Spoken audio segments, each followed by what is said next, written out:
Bárbaro. Bueno, primero que nada, muchas gracias Valentina y a la OEA por esta oportunidad de estar acá con ustedes conversando y presentando este reporte. También le quiero agradecer a ustedes por su tiempo y por el interés de tener esta conversación juntos.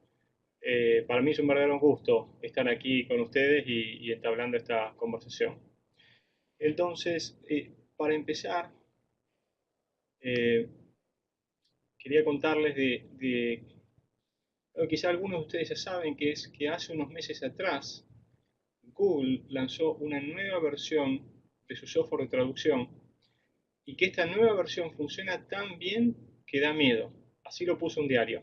Dijo, el traductor de Google funciona tan bien que da miedo. Entonces, miren acá, estas son las primeras, lo que les estoy mostrando en la pantalla son las primeras dos líneas de nuestro reporte en inglés. Y ahora estoy poniendo en la pantalla la traducción que hizo Google Translate.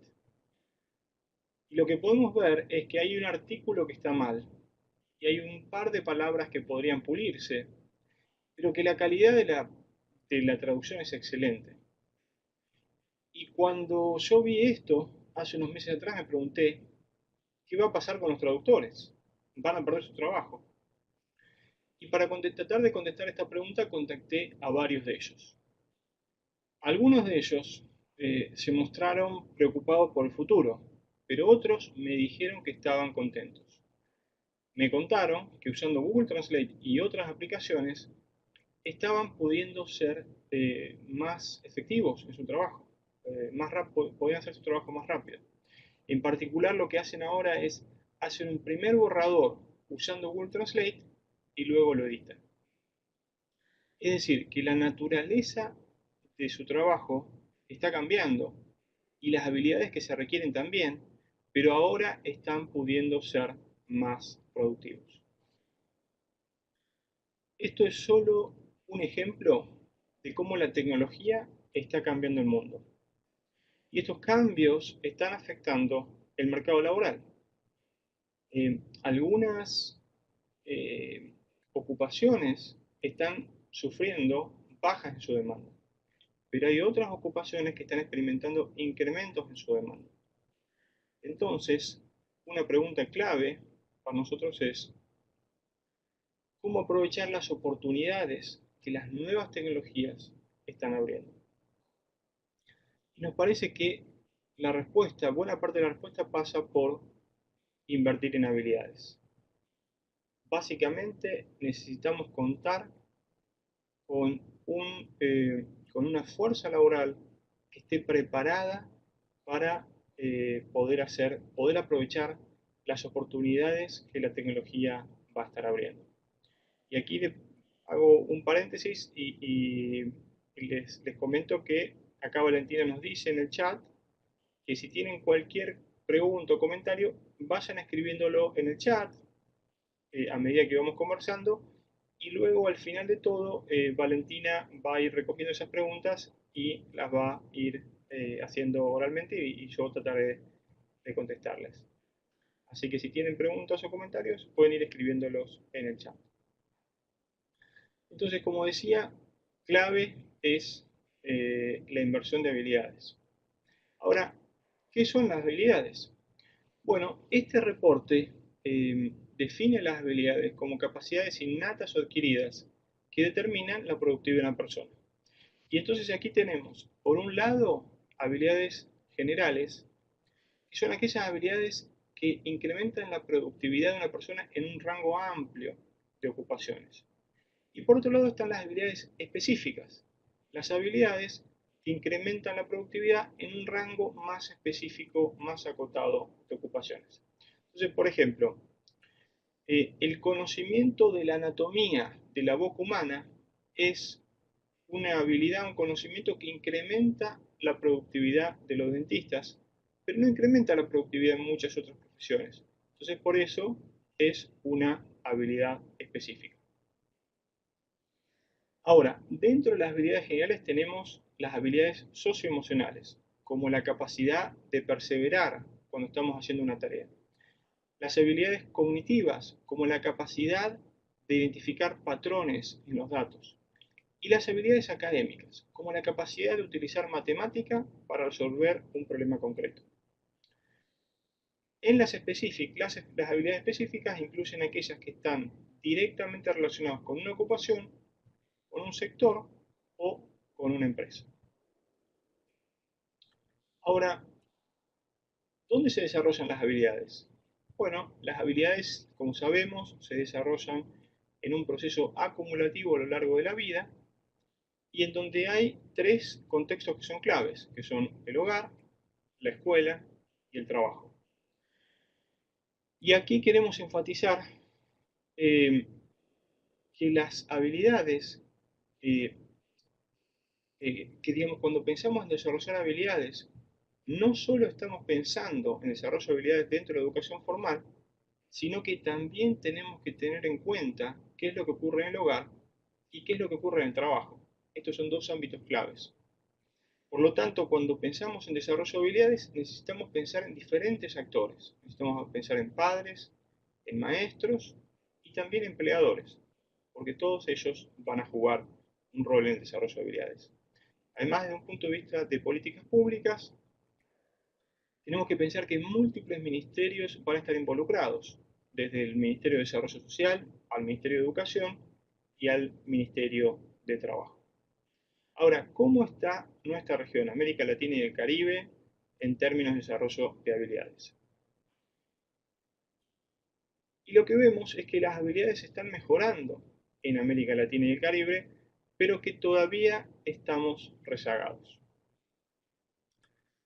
En particular, los años de educación han venido creciendo de una forma constante desde 1900 en nuestra región hasta la actualidad, y de hecho actualmente el adulto promedio tiene cerca de 9 años de educación.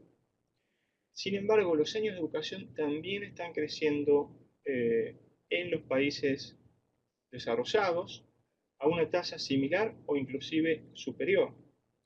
Y además también los años de educación están creciendo en los países que tienen un similar Producto Bruto Per cápita eh, a nuestra región.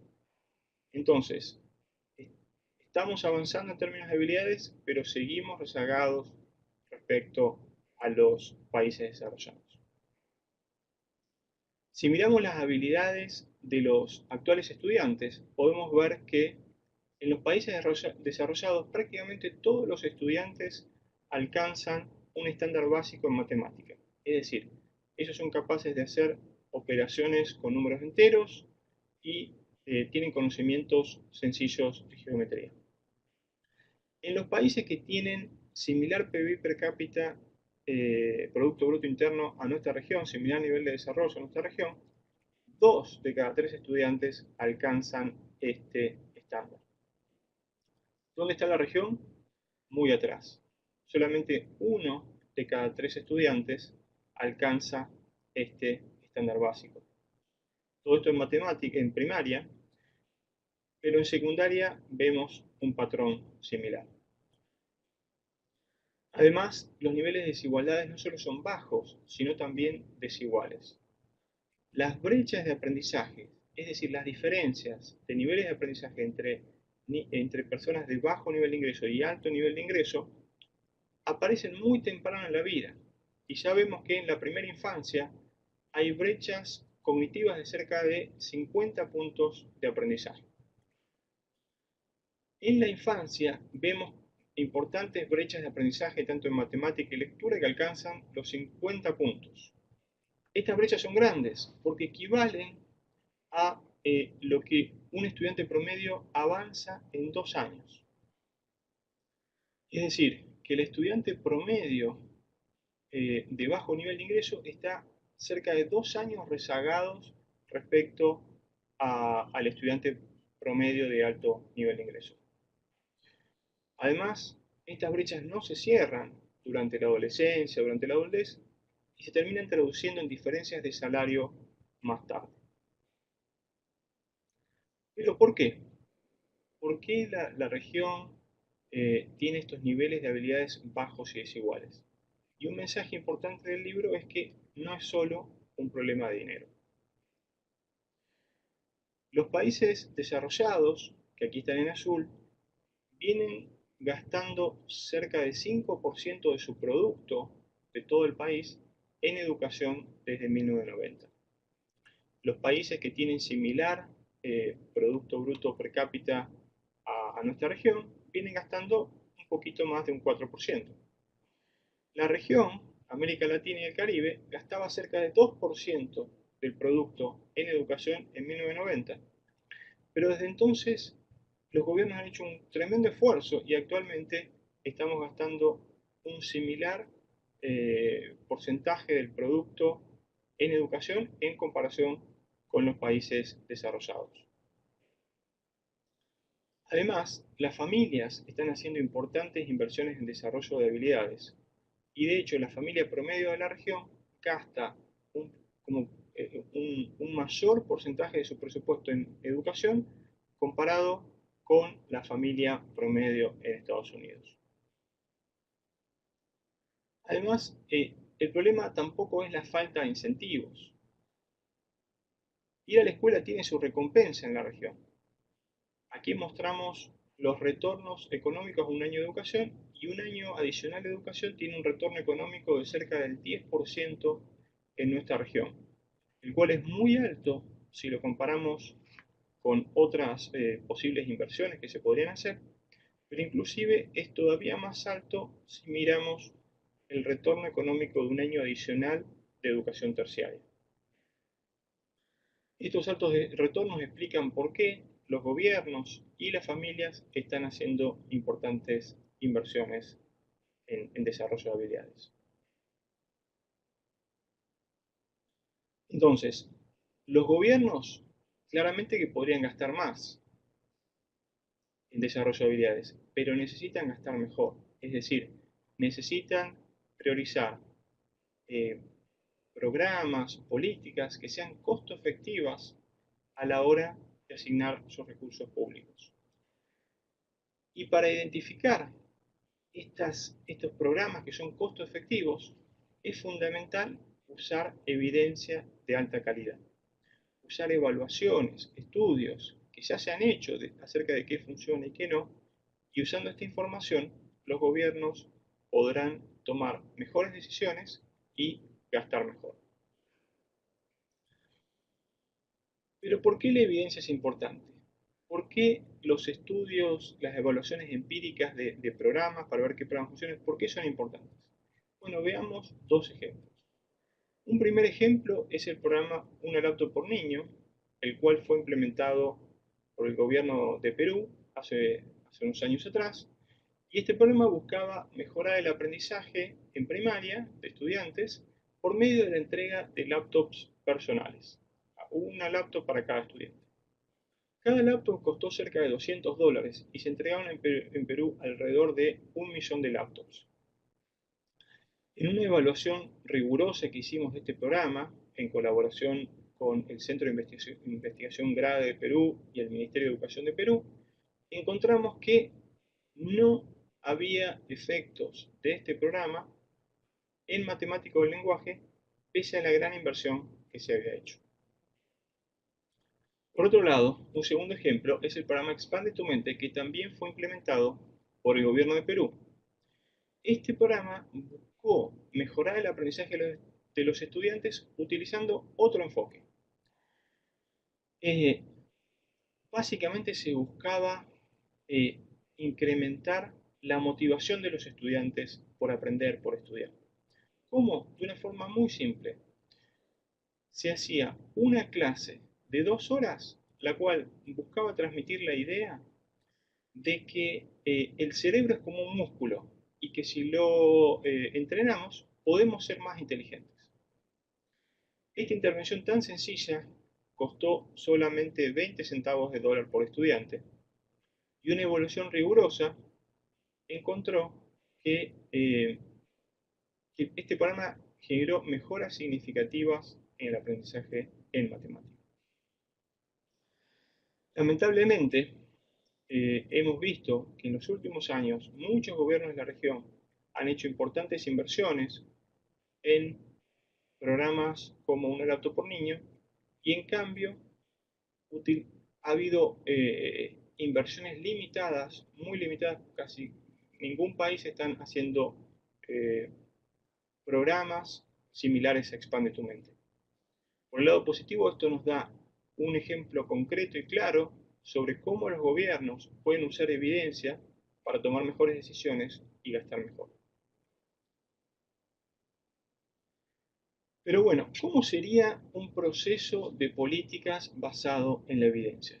Y bueno, un proceso de políticas comenzaría definiendo un problema que queremos mejorar.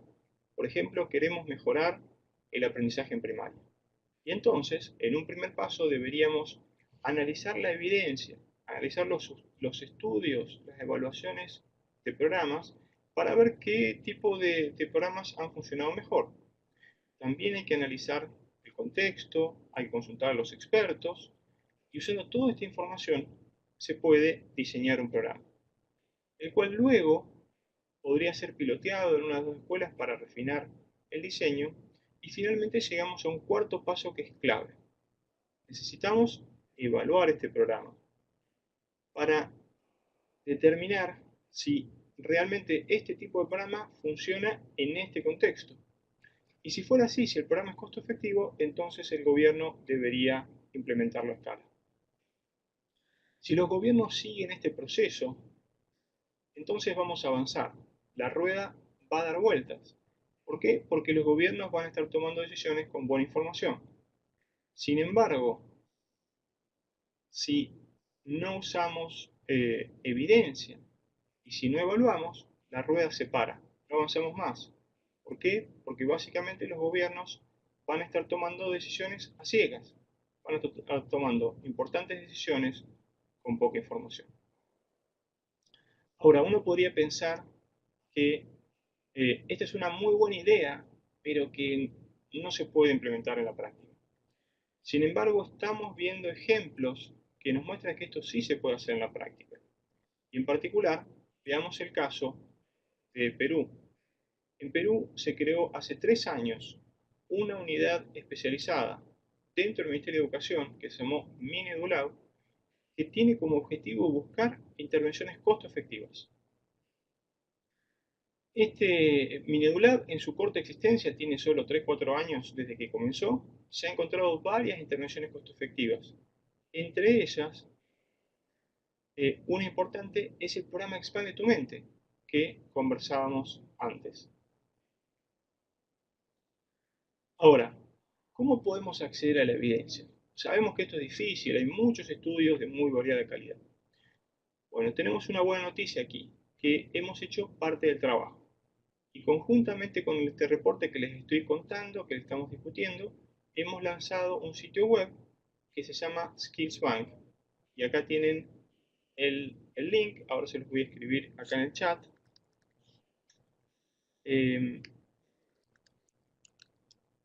.org/skillsbank. Y los invito a que ahora, mientras estamos hablando, pueden ir al Skillsbank y ahora yo también lo voy a visitar. Este sitio web tiene información acerca de la efectividad de diferentes programas para mejorar el desarrollo de habilidades a lo largo del ciclo de vida. Para producir el Skillsbank, que ahora se los voy a mostrar, lo que hicimos fue analizar muchos estudios, quedarnos con aquellos que tenían alta calidad, que cumplían cierto estándar técnico, y luego extrajimos de estos estudios, de estas evaluaciones, información de una forma estandarizada. Y el Skillsbank tiene información de más de 280 evaluaciones, tanto en países de desarrollo como en países desarrollados. Y aquí quiero mostrarles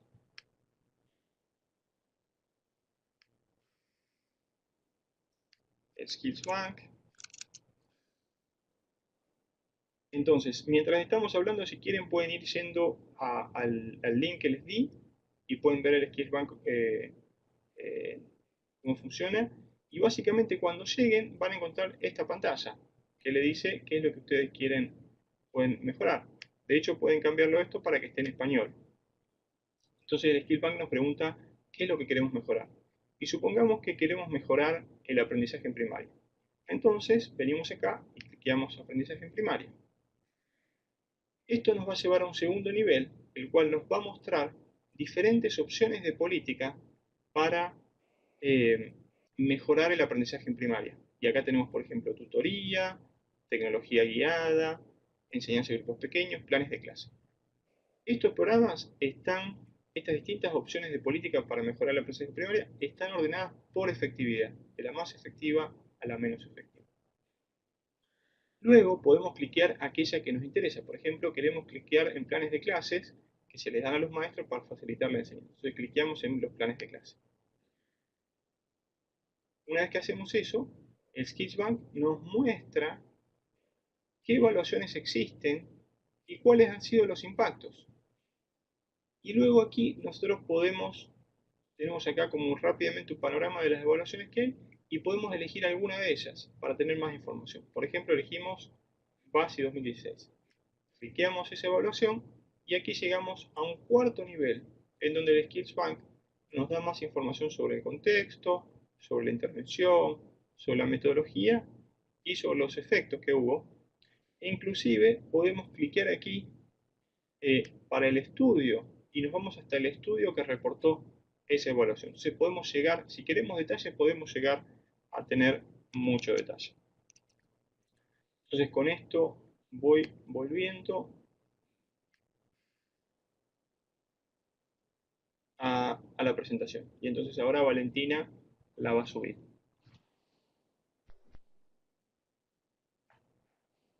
Excelente, muchas gracias Valentina. Les mostraba el Skillsbank, que se los quería mostrar en vivo básicamente. Tengo acá unas diapositivas, pero quería mostrárselo eh, en vivo cómo funcionaba. Bueno, ahora se congeló la imagen y el audio. ¿Nos escuchan bien? ¿Nos ven?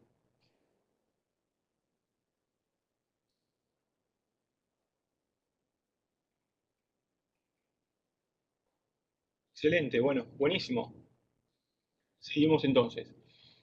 Entonces ahora los quería invitar a que hagamos una recorrida por el ciclo de vida y veamos diferentes programas que son efectivos en distintas etapas del ciclo de vida. Y los quiero invitar a que comencemos pensando en esta chiquitita que tenemos acá enfrente, ¿no? Que nos mira muy, muy profundamente a nosotros. Pensemos en la primera infancia. Durante la primera infancia, esta es una etapa clave eh, y es una etapa en la cual los padres cumplen un rol fundamental. Sin embargo, hay diferentes estadísticas que nos muestran que las prácticas de crianza que hay en nuestra región muchas veces son muy diferentes a las prácticas recomendadas. Y está muy claro que prácticamente todos los padres quieren lo mejor para sus hijos. Sin embargo, algunos padres, especialmente aquellos de bajo nivel de ingreso, muchas veces no conocen cuáles son esas prácticas de crianza efectivas. O si las conocen, pueden tener problemas para implementarlos en la práctica. La buena noticia aquí es que existen unos programas llamados programas de crianza que apoyan a los padres a adoptar estas prácticas y pueden contribuir a cerrar la brecha cognitiva. Estos programas de crianza buscan promover la adopción de prácticas de crianza simples pero efectivas, como por ejemplo elogiar a los niños cuando tienen un buen comportamiento o incorporar dentro de la rutina diaria charlas, juegos, canciones. Cosas muy simples. Hay un estudio famoso que se hizo en un programa de crianza en Jamaica hace unas décadas atrás, el cual buscó justamente promover estas prácticas de crianza efectivas. Y el programa involucraba visitas semanales a los hogares de niños entre 1 y 3 años. Una visita semanal para tratar de promover estas prácticas. Este programa generó mejoras en el desarrollo de habilidades tanto socioemocionales, cognitivas como académicas, y en la infancia, en la adolescencia y en la adultez. Ahora, el resultado más impresionante de este estudio fue que los niños que participaron de este programa, cuando llegaron a la adultez, tuvieron salarios un 25% más altos que aquellos niños que no habían participado del programa. Y recuerden aquí que la intervención solo se desarrolló cuando los niños tenían entre 1 y 3 años. y 25 años más tarde vemos estos grandes efectos en el ingreso laboral. Además, hicimos una revisión sistemática de estos programas de crianza y encontramos que hay diferentes programas de crianza que son efectivos. Todos los programas que revisamos resultaron ser efectivos y en particular aquellos que siguen el modelo de Jamaica que les comentaba antes son capaces de cerrar 2/3 de la brecha cognitiva que les comentaba antes. Además, los programas de crianza pueden contribuir a cerrar la brecha socioemocional. Pueden ser muy útiles para mejorar la conducta de los niños y ayudarlos a desarrollar habilidades socioemocionales. Y una revisión que hicimos de esta literatura también nos muestra que estos programas, que algunos de ellos están específicamente diseñados para mejorar las habilidades socioemocionales, tienen resultados positivos e importantes. Pasemos ahora a la infancia y pensemos un poquito en este chico que está acá, que está muy contento en la escuela. La buena noticia aquí es que prácticamente todos los niños de la región en edad de ir a la educación primaria están yendo. Ya el problema de cobertura casi que no es más un problema gracias a importantes avances que se han logrado en los últimos 20 años. Sin embargo, el gran desafío ahora es cómo mejoramos la calidad de la educación primaria, cómo podemos lograr que los niños aprendan más. Entonces, el gran tema, el gran desafío es mejorar el aprendizaje en las escuelas y en particular necesitamos saber qué políticas son costo efectivas. Para contestar esta pregunta hicimos una revisión internacional utilizando el Skillsbank y encontramos resultados interesantes. Por un lado, hay programas tradicionales, programas que los gobiernos vienen haciendo, como por ejemplo reducir el tamaño de la clase y extender la jornada escolar. Estos programas tradicionales han demostrado ser efectivos, incrementan entre un 10 y un 15% el aprendizaje de un niño en un año. Sin embargo, estos programas son muy costosos, incrementan los costos por estudiante entre un 20 y un 60%. Por otro lado, hay programas innovadores, por ejemplo, programas que utilizan tecnología de una forma guiada, con guías claras respecto a cómo usarla en tiempo adicional. En estos programas, los estudiantes van 1 o 2 veces semanales a un laboratorio de computación y usan software que está alineado al currículum para en donde ellos pueden practicar los conceptos que están haciendo. Además, hay programas de planes de clase que buscan ayudar a los docentes a preparar clases que sean más entretenidas, dinámicas y efectivas y ahorrar el tiempo al docente. Y también programas de motivación para alumnos, como el programa Expande tu mente que les comentaba antes. Lo interesante es que estos programas innovadores, novedosos, son tanto o más efectivos que los programas tradicionales, pero, importante, cuestan mucho menos.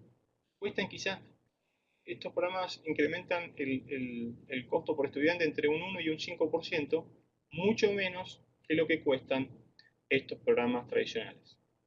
Ahora, lamentablemente, la región viene gastando, en la región los gobiernos vienen priorizando estos programas tradicionales a la hora de asignar nuevos recursos.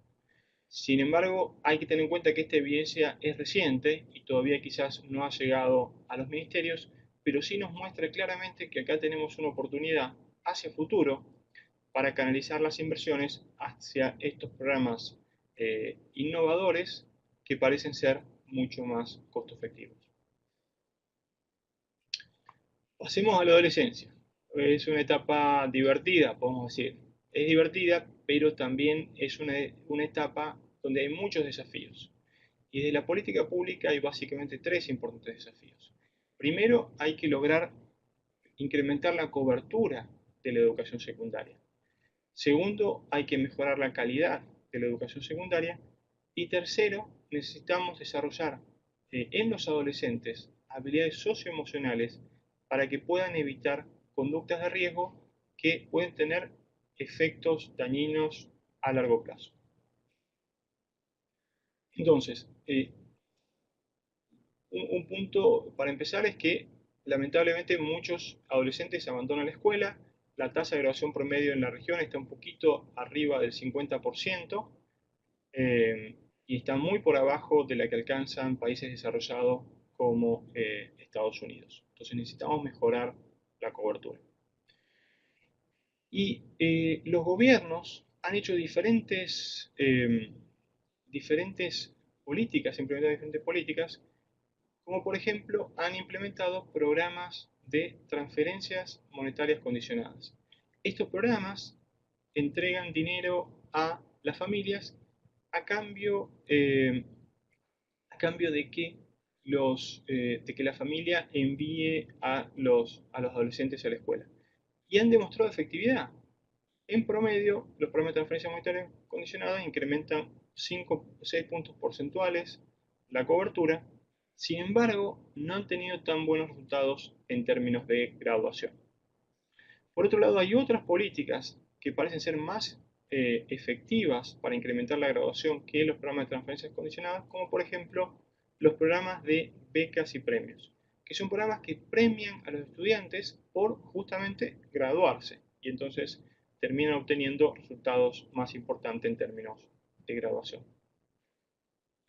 Sin embargo, antes les mencionaba que tenemos que subir la tasa de graduación bastante, cerca de 40 puntos porcentuales en promedio para la región, y programas como becas y premios solamente aumentan en 6 puntos porcentuales, entonces necesitamos más. Por eso, una conclusión de este análisis es que el dinero importa, pero no es suficiente para mantener a los adolescentes en la escuela.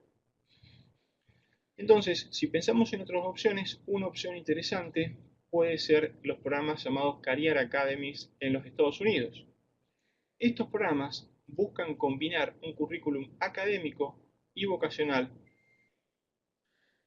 para lograr que para que los estudiantes estén más interesados en asistir a la escuela. Y también hacen alianzas con empleadores locales para darle una oportunidad a los estudiantes a que vean un poco de qué se trata el mundo del trabajo. Estos programas han logrado reducir la deserción en cerca de 11 puntos porcentuales. Y creemos que son interesantes para la región porque abordan un desafío fundamental que es lograr que los estudiantes tengan mayor interés a ir a la escuela y que vean que la escuela les va a servir para luego entrar al mercado laboral. También un reto fundamental es evitar las conductas de riesgo. Y aquí eh, le queremos dar un ejemplo, queremos conversar un ejemplo que se llama Familias Unidas en Ecuador y que es un programa que buscó mejorar la comunicación en el hogar. Básicamente se hacían eh, sesiones grupales con padres y se les explicaba un poco ciertos desafíos a la hora de comunicarse con adolescentes y cómo podían abordarlos. Y también se hacían reuniones de la familia con un profesional, un psicólogo.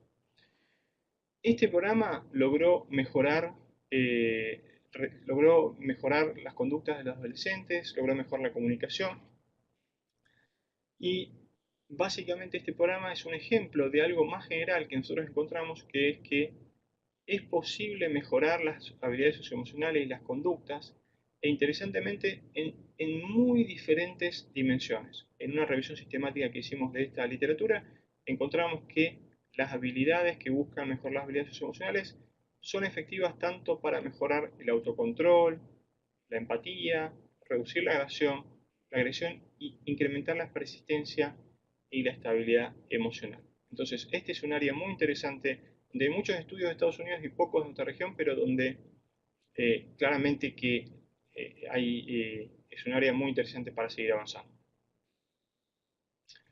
Y ahora nos toca nuestra etapa, nos llega a nosotros, llegó la adultez.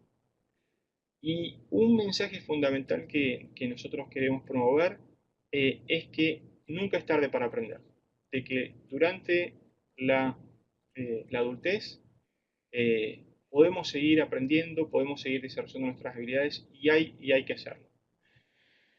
Entonces, les quería comenzar contando que hay un estudio que hicimos utilizando datos de Brasil, el cual encontró que a medida que las personas van acumulando experiencia en el mercado laboral, van mejorando sus ingresos.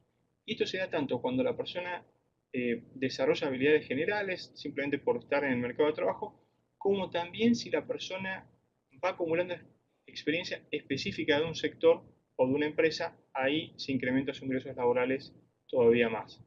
Y esto es importante porque durante la adultez un mecanismo fundamental para aprender es trabajando. Aprendemos con la experiencia. Sin embargo, donde uno trabaja importa, no todas las empresas son iguales. Y aquí encontramos, usando datos de Chile, que el ingreso laboral de las personas crecía más rápido en un periodo de 7 años, que es el tiempo que se siguió a las personas, cuando las personas trabajaban en empresas transables y grandes, en comparación con cómo se incrementaban los ingresos laborales cuando las personas trabajaban en empresas no transables y pequeñas. Esto sugiere que hay ciertas empresas más productivas que permiten a las empresas, a los individuos mejorar sus habilidades, a las personas mejorar sus habilidades y por eso incrementar sus ingresos laborales. ¿Pero qué puede hacer la política pública? Bueno, por un lado, lo que podría hacer la política pública es crear un ambiente económico propicio para que las empresas productivas les vaya mejor, prosperen. Y esto incluye todo un rango de diferentes políticas, incluyendo políticas macroeconómicas, regulatorias, impositivas, de acceso a crédito, los cuales claramente exceden el alcance de este reporte, pero que sí queremos reconocer la importancia de desarrollar, de dar un ambiente para que las empresas productivas prosperen, y no tiene por qué ser grande, sino empresas productivas que permitan a los trabajadores desarrollar sus habilidades. Pero más específicamente, los gobiernos pueden tratar de facilitar la inserción laboral de los jóvenes.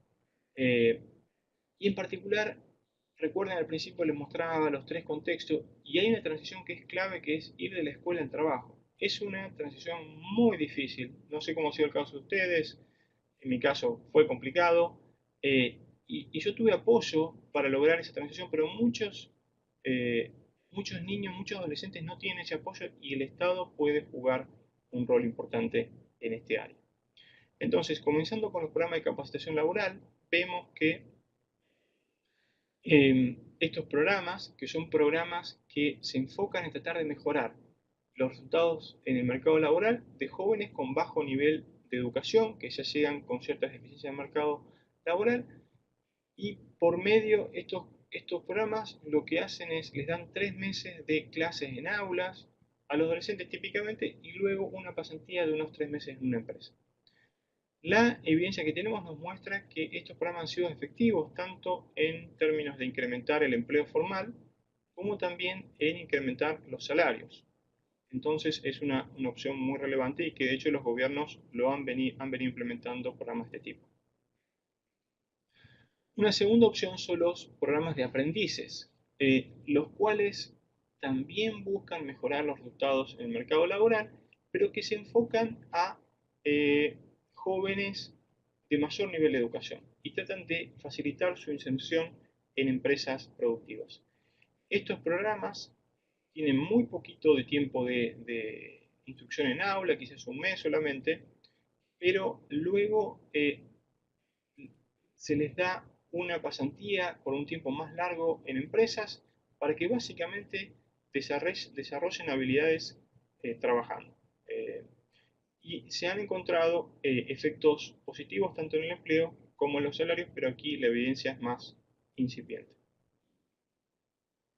Entonces, con este reporte lo que estamos tratando de promover es toda una agenda de políticas para desarrollar habilidades en América Latina y el Caribe.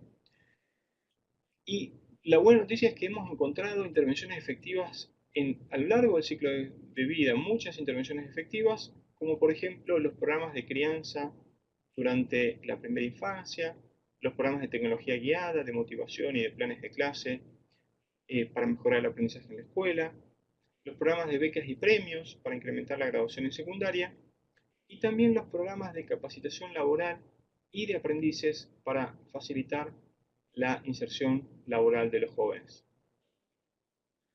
Por otro lado, de nuestro análisis se desprenden varias conclusiones generales que se aplican a las distintas etapas del ciclo de vida.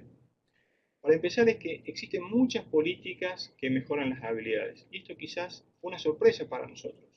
Comenzamos escribiendo este libro diciendo, bueno, hay programas que son efectivos y hay programas que no son efectivos, y en realidad vimos que en general muchos programas funcionan.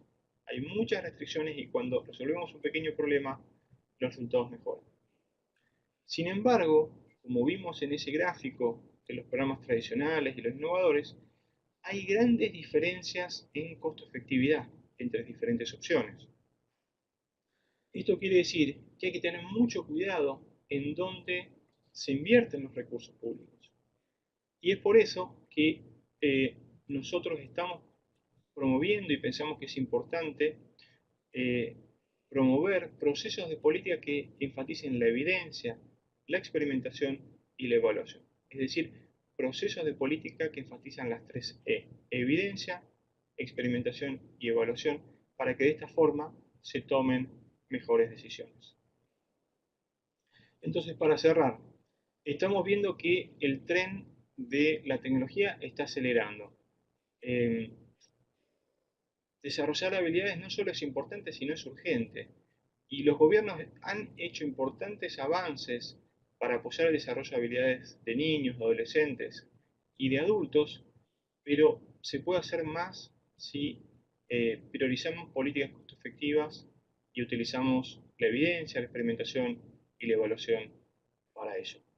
Entonces los invito, bueno, ahora vamos a tener una sesión de preguntas, pero los invito a que bajen el reporte. El reporte se puede bajar de forma gratuita. Acá voy a escribirles el link.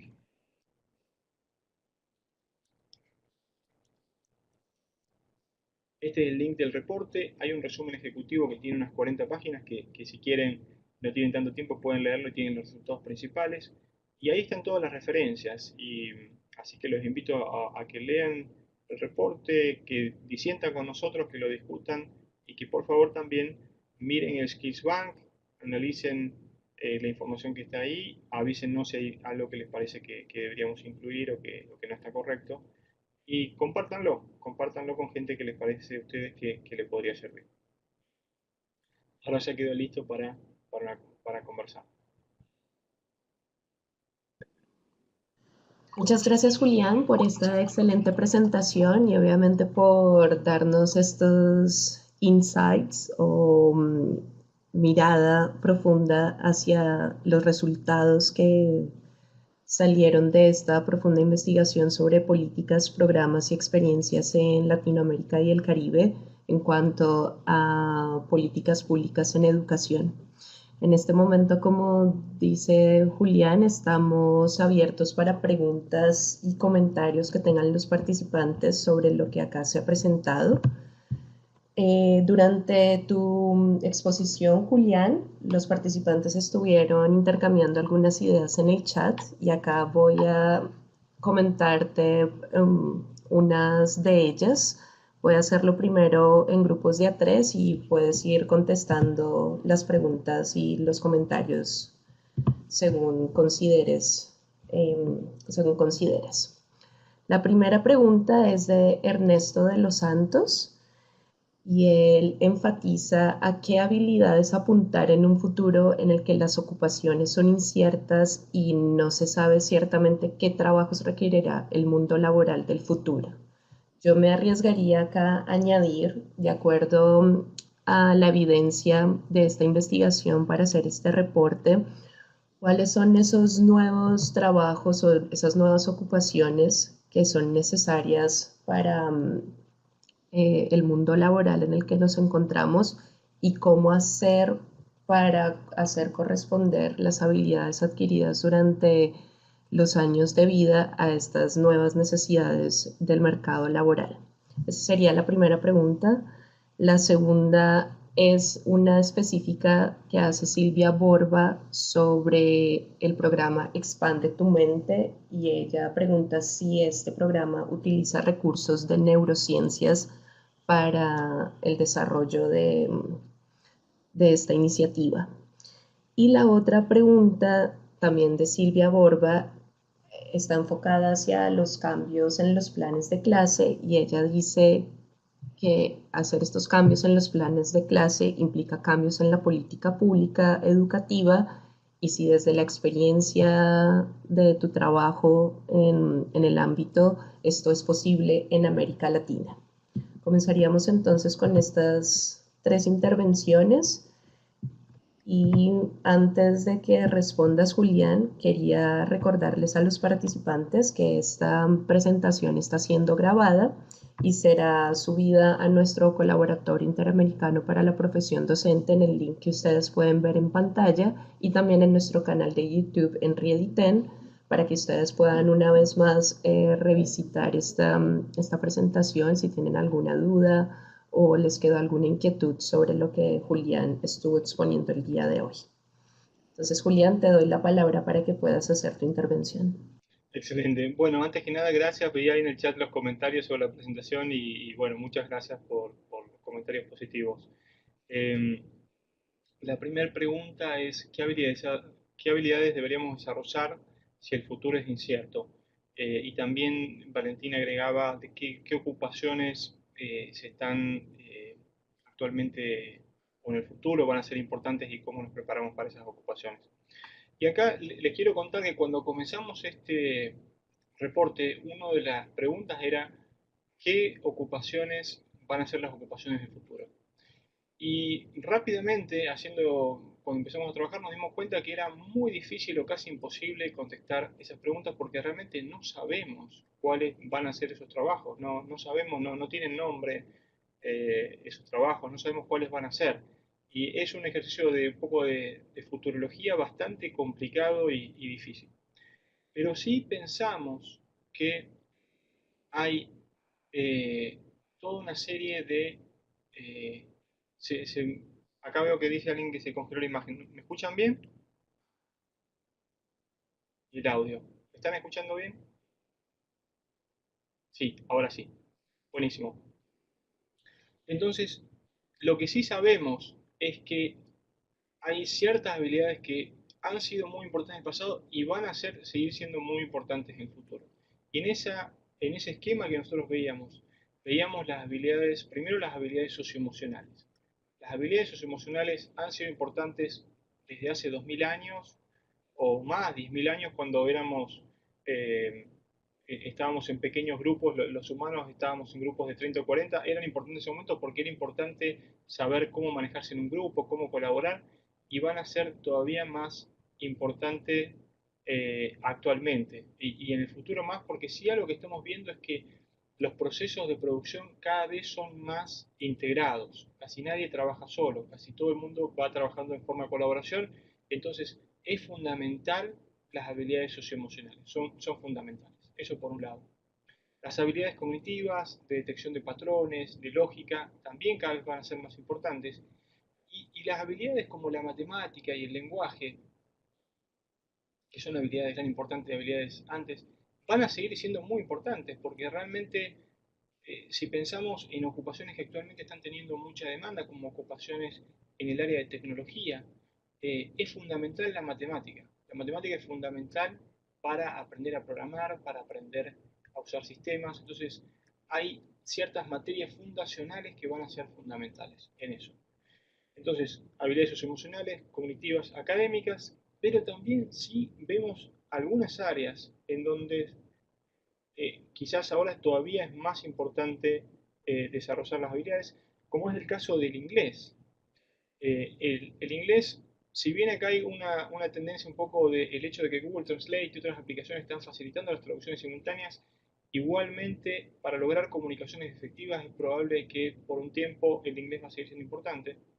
Una segunda área muy importante es el manejo de datos. Cada vez hay más datos y entonces el análisis cuantitativo, el análisis de saber eh, utilizar datos, analizarlo, encontrar patrones, es cada vez más importante. Antes como que no era tan importante, pero ahora con el acceso a recursos, con el acceso a datos, la habilidad de utilizar datos va a pasar a ser fundamental.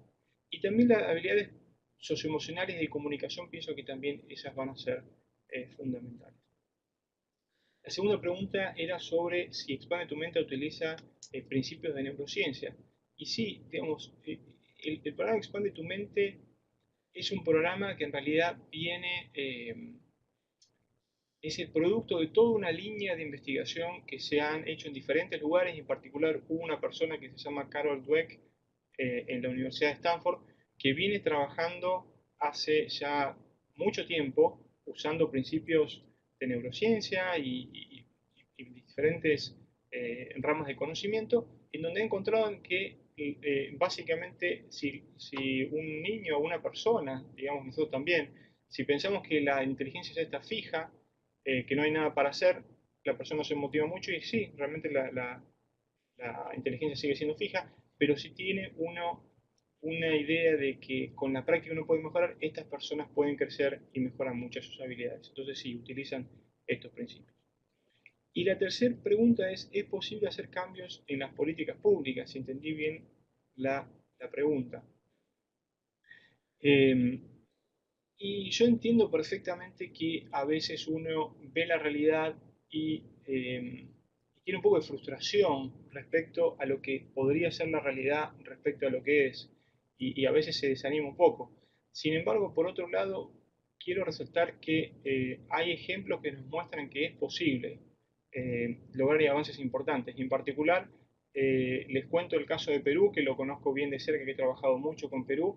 Y Perú, entre el 2012 y el 2015 fue el país número cuarto del mundo en cuanto a su mejora en los aprendizajes de secundaria. Eh, es realmente impresionante cómo ha mejorado Perú y en solo 3 años. Y de hecho hay otros países que también tienen resultados muy importantes, como el caso de Chile. Entonces vemos casos de donde la política pública está logrando avances. Y también creo que cabe resaltar que más allá de estos casos en los cuales los avances son muy importantes, un punto también a resaltar acá es que estamos mejorando en general. Eh, Les contaba que los años de educación están subiendo, pero también si miramos, por ejemplo, hubo 2 estudios regionales del aprendizaje de matemática en primaria, uno en 2006 y uno en 2013, y todos los países participantes de América Latina mejoraron su puntaje promedio eh, en esas evaluaciones. Entonces sí, claramente que hay muestras de que estamos mejorando, pero que se puede hacer mucho más si priorizamos políticas costo efectivas. Muchas gracias, Julián, por tu respuesta. Antes de iniciar la otra tanda de preguntas, veo en el chat que Adolfo Araujo está preguntando sobre un enlace. Si tú, Julián, podrías publicarlo en el chat. No estoy segura a cuál enlace se refiere, si es el de la publicación o el de un programa específico que estabas hablando. Vamos a ver qué dice Adolfo. Perfecto.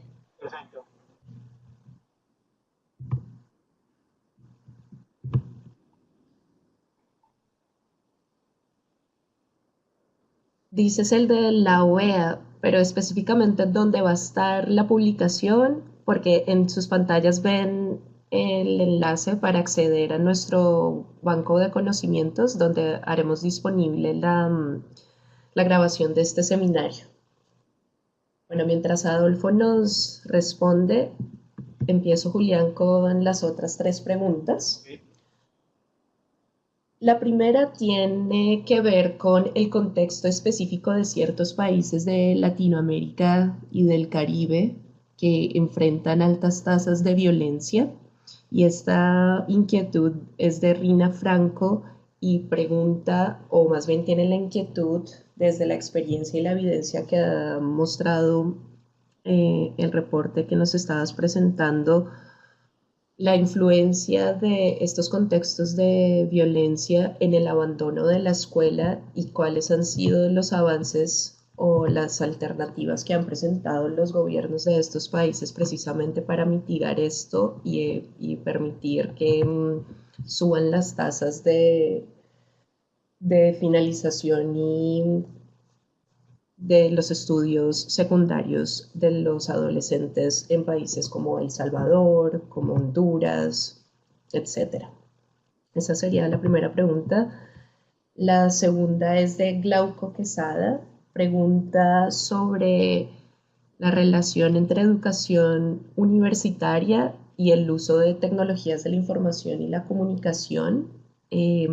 Pregunta específicamente si dentro del reporte se habla sobre estas brechas o estas deficiencias que hay en la educación terciaria en el uso de estas tecnologías y cómo precisamente también mejorar en la política pública en el acceso a estas tecnologías para la educación terciaria. Y la tercera pregunta la formulo yo desde la experiencia que tenemos acá en la UEA y efectivamente desde el trabajo que desarrollamos en la Red Interamericana de Educación Docente, y es sobre la evidencia que hay en políticas públicas enfocadas al desarrollo profesional docente. Tú al inicio de la presentación hablaba sobre la importancia de los diferentes actores de la comunidad educativa, llámense padres de familia, directores, docentes, así como responsables de políticas, precisamente para hacer más eficiente la educación, más efectiva y de calidad. Y quisiera saber si dentro de estos programas hay programas destinados a los docentes y cuáles han sido los resultados. Con esto también quiero agregar que justo la semana pasada, y esto era un tema que tú estabas tocando sobre el aprendizaje del inglés, la semana pasada tuvimos en esta serie de webinars al director del programa de educación del Diálogo Interamericano, el doctor Ariel Fisbein, hablándonos sobre el aprendizaje del inglés en América Latina, y realmente se ha convertido en una onda y en una prioridad para los gobiernos el aprendizaje de este idioma para afrontar precisamente los desafíos del siglo XXI y también los desafíos o también las oportunidades que hay en el mercado laboral. Eso sería todo por el momento, Julián. Buenísimo. Bueno, bárbaro. La primera pregunta sobre si las altas tasas de violencia inciden respecto del abandono de los estudiantes y qué han hecho los gobiernos respecto a eso. Eh, la verdad que no tengo evidencia que pueda mencionar respecto a eso. Sí, me imagino que hay dos problemas. Primero es la violencia en tránsito, ¿no es cierto? De que un chico que tenga que caminar y pasar por ciertas zonas violentas y entonces eso hace que la familia decida que el chico no vaya. Y la segunda es la violencia en la escuela. Entonces eso también puede jugar un rol. No sé de evidencia realmente sobre ese punto, es un punto interesante que deberíamos aprender más, pero sí hay algo que puedo mencionar que en el caso de Perú también se ha visto que ha habido una gran incremento de la oferta de escuelas privadas pequeñas y parte de esto, de este auge de este tipo de escuelas, según lo que me decían, es el hecho, cuestiones de seguridad, cuestiones de que los padres quieren que la escuela esté más cerca, que los niños, los adolescentes no estén tanto por la calle, primero, y segundo, que estén más seguros en la escuela en sí misma. Entonces, eso podría indicar de que es un tema real y yo espero claramente que en Honduras y El Salvador es un problema importante, pero no puedo, la verdad, agregar mucho al respecto. El segundo punto, la segunda pregunta era sobre educación universitaria y tecnología y las brechas de uso de tecnología y cómo mejorar. Y ahí creo que eh, este es un tema muy importante y en particular les quiero contar que estamos haciendo un estudio, una evaluación en Chile de un programa de tecnología guiada como los que mencionaba hace un ratito, de programas innovadores, y este programa está teniendo muy buenos resultados en el aprendizaje de matemáticas, como que realmente la tecnología no es que no funciona o que sí funciona, sino depende de cómo se usa, simplemente dar computadores y esperar que la magia ocurra no funciona, pero sí guiar el uso funciona muy bien. Igualmente, un desafío fundamental ahí es respecto a que algunos docentes no están bien preparados para usar tecnología, entonces eso sí es algo fundamental que debería cambiarse en la formación inicial de los docentes. Y de hecho también quizás me vuelvo a la primera pregunta de la otra tanda de qué habilidades son importantes para el futuro y creo que el tema de uso de tecnología cada vez es más importante. Antes de que empezáramos hablamos un poco de si usábamos Twitter o no. Es fundamental, necesitamos quebrar un poco la inercia, necesitamos tratar de aprender lo más que podamos respecto a uso de tecnología. Y la última pregunta era sobre desarrollo profesional docente. eh, y la evidencia respecto a desarrollo profesional docente es la evidencia lo que nos muestra es que pareciera que lo que funciona es lo que es más práctico. Entonces, por un lado, vemos que el entrenamiento a los docentes, eh, entrenamientos que se hacen sesiones de capacitación grupales a docentes, muchas veces pueden ser teóricas y la evidencia sobre efectividad no está tan clara. Han funcionado muy bien en países de bajo nivel de desarrollo, en África, y no han funcionado casi que para nada en Estados Unidos. De América Latina prácticamente no tenemos evidencia, entonces realmente ese tipo de capacitaciones no sabemos si funcionan bien. Pero en cambio, dar planes de clase, muchas veces con un poco de apoyo a los docentes, eso realmente mejora la efectividad y por ahí es una cuestión de que hay que ayudar a los docentes con problemas concretos, prácticos, más que tanto con cuestiones teóricas o generales. Y por último, el último punto que quería decir respecto a esto es que sí hay evidencia más reciente que programas de coaching, programas en los cuales hay una persona que va con el docente y que lo acompaña cuando el docente está dando su clase y cuando termina la clase le dice, estuvo muy bien eso que hiciste, la verdad que me parece que es una muy buena práctica, pero también podrías hacer esto y le da algunas sugerencias específicas, concretas respecto a su práctica.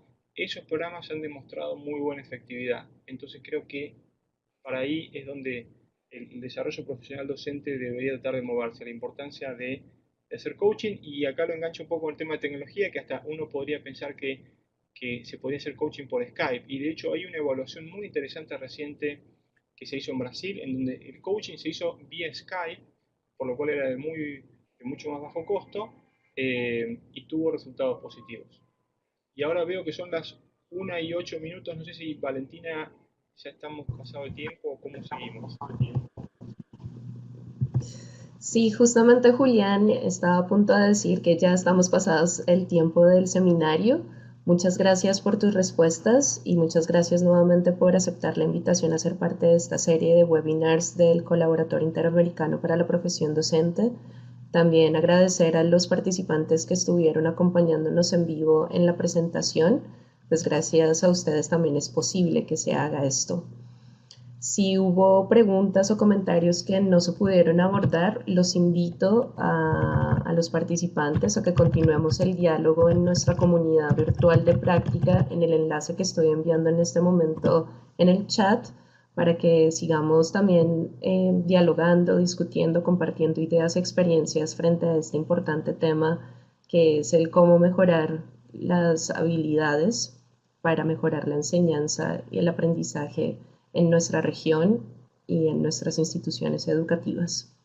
Julián, ¿quieres algo que agregar antes de que cerremos la sesión? Quiero agradecerles mucho a todos, Valentina, y en particular también decirles que muchos de ustedes son maestros, que los admiro, eh, hacen un trabajo fundamental y de hecho mi abuela era maestra y siempre me contaba digamos, todas las satisfacciones que tienen y yo básicamente los quiero reconocer todo el trabajo que ustedes hacen que es excelente.